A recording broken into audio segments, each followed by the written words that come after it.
Eles são uma ameaça, na verdade, uma praga, deixando seu jardim em frangalhos. Mas se você puder olhar além da folhagem rasgada, vai ver uma família de insetos realmente espetacular.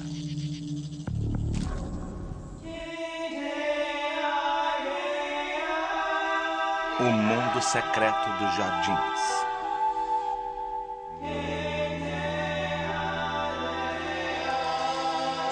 Saltadores.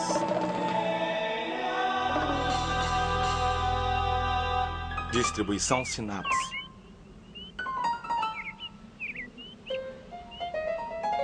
A maioria dos grilos e gafanhotos sobrevive ao inverno como ovo. No final do verão ou do outono, os adultos desovam no solo, onde hibernam durante todo o inverno e primavera. E quando o solo começa a esquentar, eles chocam. Eles chocam e surgem pequenas formas conhecidas como ninfas, cuja função é passar o resto do verão crescendo o máximo possível.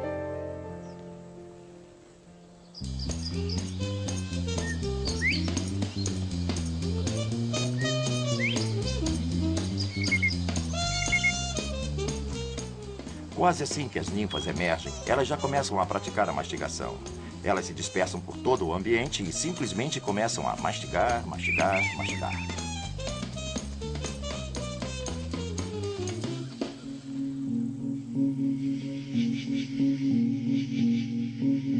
Todos os gafanhotos, grilos e esperanças pertencem a um grande grupo específico de insetos, uma ordem de insetos chamada Orthoptera. Mas dentro dessa ordem existem muito poucas diferentes famílias de criaturas. Podemos classificá-las como sendo grilos ou gafanhotos de chifre curto, ou gafanhotos de chifre longo, como as esperanças. Gafanhotos de chifre longo têm uma antena fina e comprida, e em geral patas longas também. Essencialmente, todas essas criaturas comem plantas.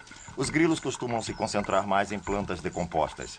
Eles podem comer vegetação viva, mas na maioria das vezes eles comem folhas velhas, tecidos em decomposição, bolor e fungos e todas essas coisas. Eles não causam danos às plantas de que gostamos no jardim. Em geral, recusam nutrientes, mas reciclam, digamos assim, nutrientes em seu jardim comendo matéria orgânica em decomposição. Grilos, então, causam uma série de efeitos benéficos em seu jardim. Enquanto isso, os gafanhotos de chifre curto, gafanhotos típicos e os gafanhotos de chifre longo, como as esperanças, seguem comendo vegetação viva. Eles preferem capim e plantas frondosas. Não se interessam pelas plantas pouco copadas do jardim. Em geral, vemos sinais da presença deles em arbustos e capim. Se as populações de gafanhotos se tornarem grandes, podem efetivamente ter efeito devastador no seu jardim. As histórias bíblicas de pragas contam que, se a população de gafanhoto ficar muito grande, pode aniquilar completamente a vegetação.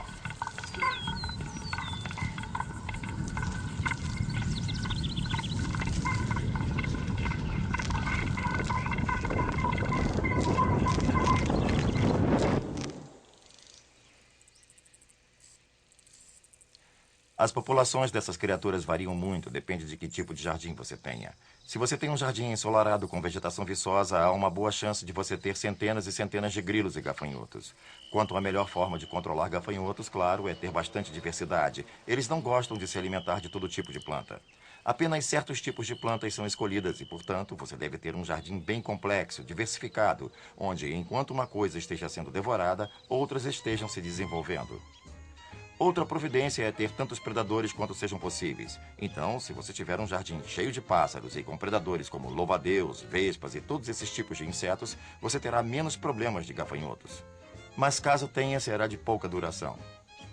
Ao chegarem os dias de verão, às vezes os gafanhotos são os únicos que realmente têm atividade por lá e eles têm um jeito próprio de aproveitá-los.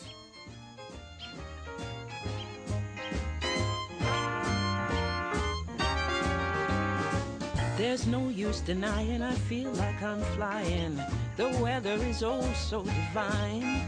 The birds all sing sweetly, the sun's out to greet me. Today is a day that is fine. My cares and my worries are gone in a hurry. The world is a perfect design. The happy this bluebird just gave me the good word. Today is a day that is fine. I wouldn't change a single thing. All the breezes are blowing my way. Old Mother Nature is trying to make sure this is a glorious day. A grasshopper told me that nothing can hold me. Everything's falling in line. And all of creation is one celebration. Today is a day that is fine.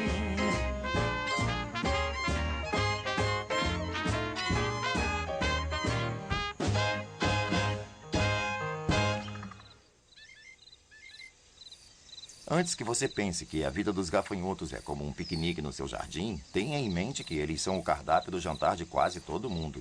São uma porção quase perfeita de proteína para pássaros, louva-a-Deus e até sapos. Gafanhotos passam tanto tempo tentando se harmonizar com o ambiente quanto passam comendo. Gafanhotos e grilos são uma grande fonte de alimento para todo tipo de criaturas, particularmente quando jovens. São guloseimas do tamanho de uma mordida, bem fáceis de abocanhar.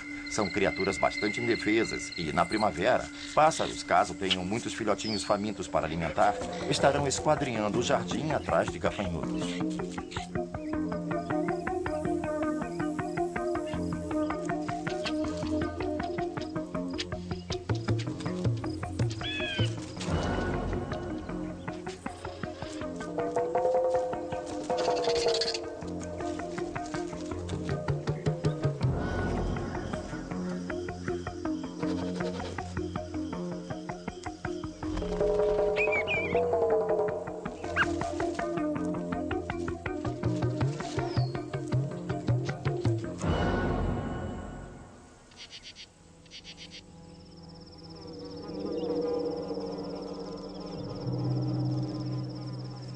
Enquanto muitos gafanhotos e grilos são devorados, muitos outros sobrevivem. Existem literalmente milhares deles num típico jardim se alimentando até não aguentar mais.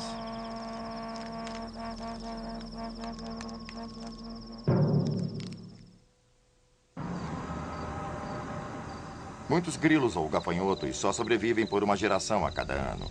As ninfas levam o verão todo crescendo, passando por vários estágios. Geralmente, o gafanhoto passa por cerca de 4 a 5 estágios ninfas e pode até haver mais, 8, 9 ou 10 no caso dos grilos, antes de finalmente se tornarem adultos. Cada estágio ninfal, claro, é o resultado de terem crescido rapidamente no estágio anterior. Eles comem como loucos, ficam muito grandes para a sua pele, que não é exatamente pele, mas exoesqueleto. Como todo inseto, o esqueleto deles é externo. Assim, o exoesqueleto se parte e eles basicamente emergem de suas velhas peles.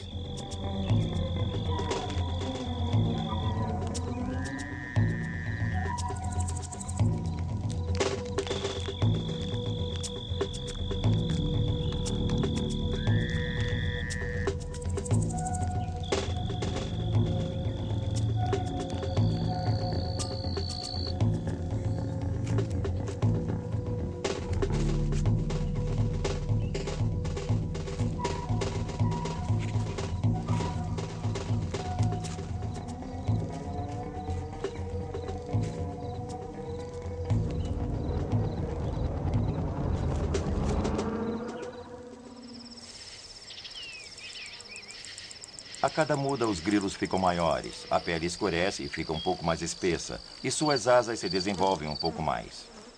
Na última muda, os grilos chegam ao tamanho completo e suas asas ficam inteiramente desenvolvidas.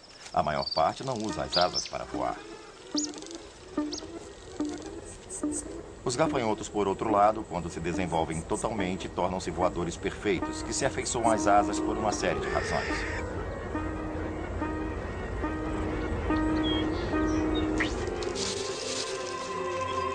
Eles, de fato, podem voar.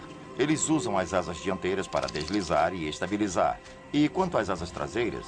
Bom, eles batem as asas traseiras para efetivamente voar. Embora tenham que fazer vários voos curtos, podem percorrer uma longa distância fazendo paradas intermediárias.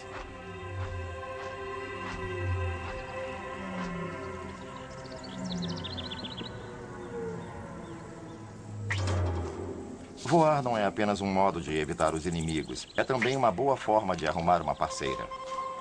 Quando sentem que uma fêmea pode estar por perto observando-os, eles saltam no ar e fazem um interessante show visual, ao mesmo tempo em que emite um som típico, um clique, clique, clique. As listras sob as asas anteriores e nas posteriores são com certeza irresistíveis. Quem pode resistir a uma exibição visual assim?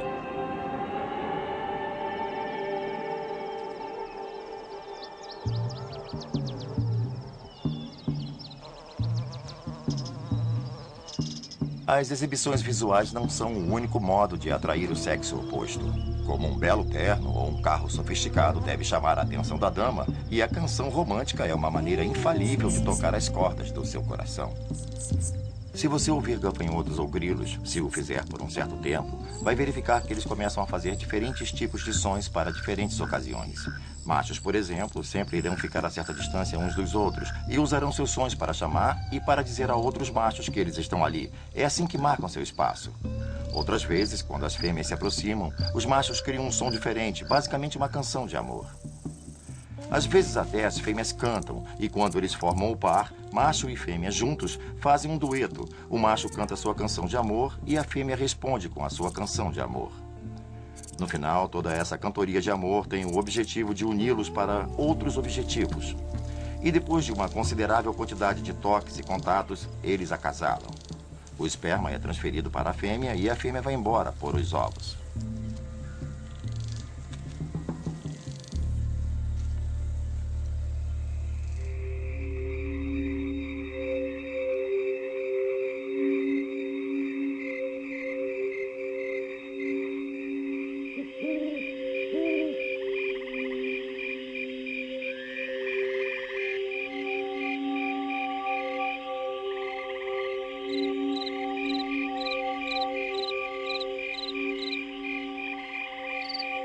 Os sons dos grilos são um pouco mais musicais do que os sons dos gafanhotos. Podemos ouvi-los variar em altura e frequência de uma forma que gafanhotos geralmente não conseguem.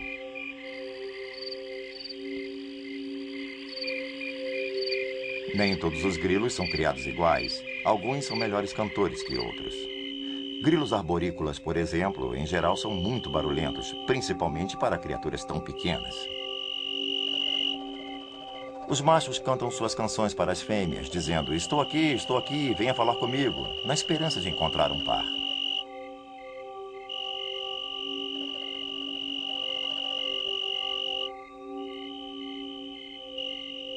Grilos cantam suas canções roçando as duas asas. Uma asa tem a superfície endurecida e a outra tem uma série de saliências. Quando eles arrastam uma na outra, isso produz um som bem musical. Aparentemente é irresistível.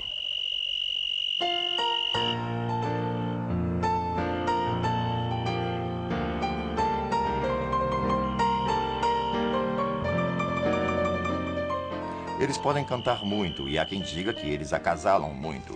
Mas, indubitavelmente, a atividade preferida é comer. E os gafanhotos são perfeitas máquinas de mastigação.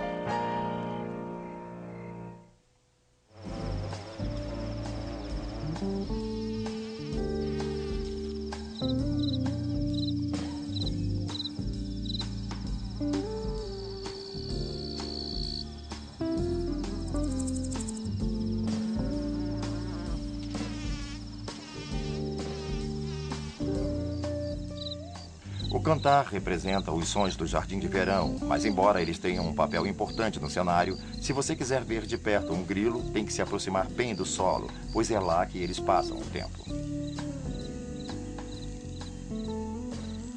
O corpo dos grilos tem formato diferente do corpo do gafanhoto, porque grilos passam a maior parte do tempo no solo. Tem corpos achatados e baixos. As asas ficam estendidas nas costas e eles parecem um tanque pela maneira como se agacham. Isso os deixa capazes de passar por espaços apertados e a resistir a predadores. Não tem um perfil perfeito para o predador agarrar. As patas são feitas para tomar velocidade e eles podem se mover rápido e mergulhar sob alguma cobertura se um predador aparecer.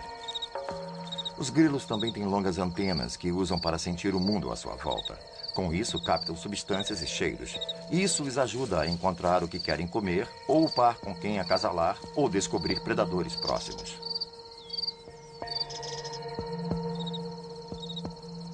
Eles também são bem adaptados a lidar com o ambiente e, na maioria das vezes, se misturam a ele e passam despercebidos.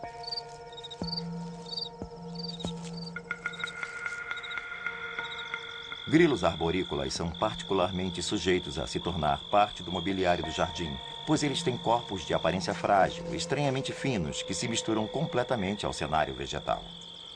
Uma outra coisa estranha sobre esses saltadores é que, embora como outros grilos se alimentem de dejetos orgânicos e até transfiram pólen, basicamente são oportunistas. Não são de forma alguma adversos a se tornar predadores, devorando pulgões e outras criaturas de corpo mole.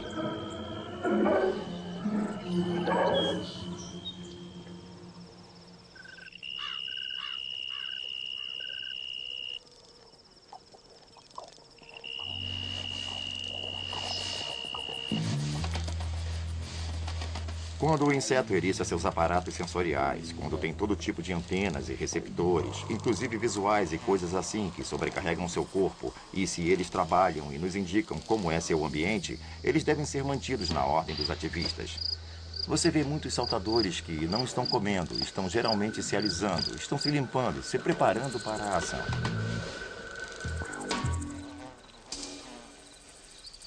As antenas dos gafanhotos de chifre longo são órgãos sensoriais que todos nós deveríamos invejar. Elas são capazes de sensação tátil, e eles geralmente as usam para tocar o meio ambiente para melhor compreendê-lo. Também são receptores e são provavelmente capazes de captar ondas vibratórias. Elas são uma espécie de aparato sensorial do ambiente.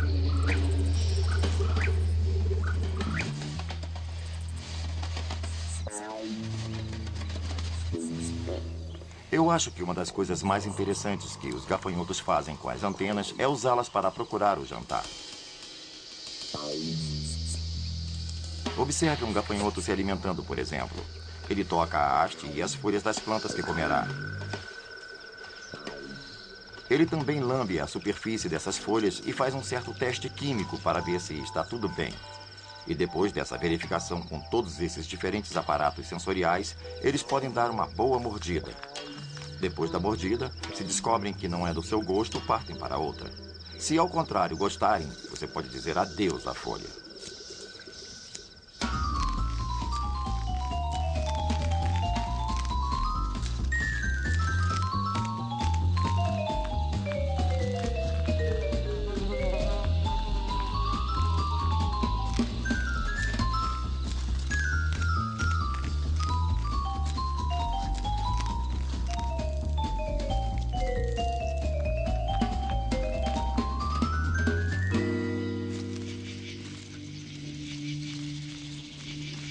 Eles têm boca muito complexa, diferentemente de nós que temos maxilar superior e inferior.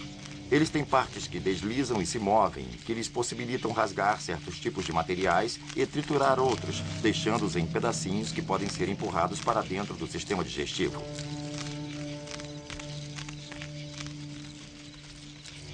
Gafanhotos costumam ter boca maior do que os grilos, porque costumam selecionar alimentos mais à base de celulose, isto é, uma vegetação mais íntegra.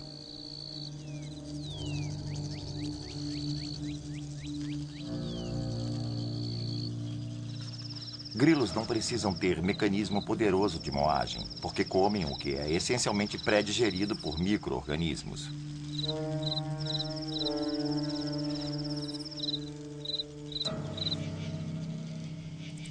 Embora suas mandíbulas sejam impressionantes, oferecem muito pouca proteção. Tanto gafanhotos quanto grilos são criaturas bastante indefesas. Num jardim onde o perigo pode ocultar-se por trás de cada lâmina de grama, esses saltadores têm que estar constantemente em guarda.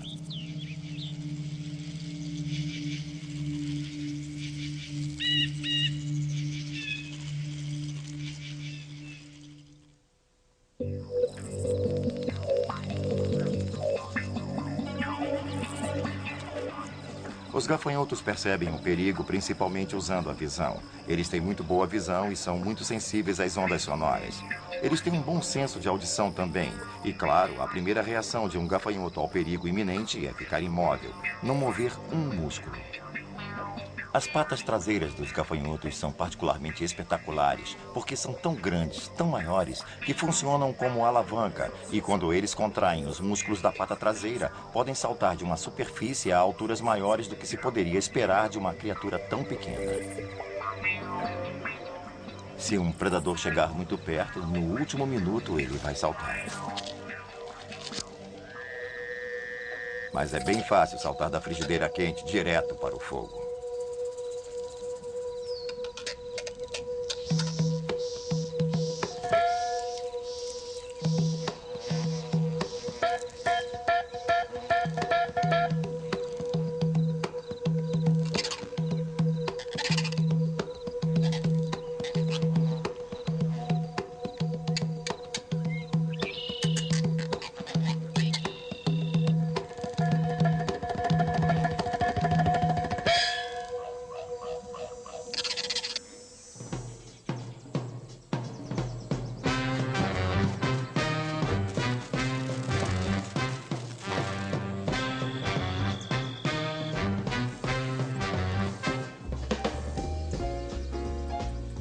Na maioria das vezes, acho que as pessoas tendem a achar que os gafanhotos são todos iguais e que os grilos são todos iguais. Mas eles têm uma grande diversidade. Nos gafanhotos há uma imensa variação de tamanho, mas alguns são extraordinariamente coloridos. Há uma grande variação da padronagem básica de cores e até de seus hábitos. Portanto, há gafanhotos para muitas ocasiões. Quando se trata de grilos, da mesma forma, há uma grande gama de diversidade. Então, na próxima vez que você olhar para gafanhotos e grilos no seu jardim, não pense neles como apenas mais um gafanhoto ou mais um grilo. Fazem parte de uma grande diversidade que você pode investigar em seu jardim. Versão brasileira Anima Vox.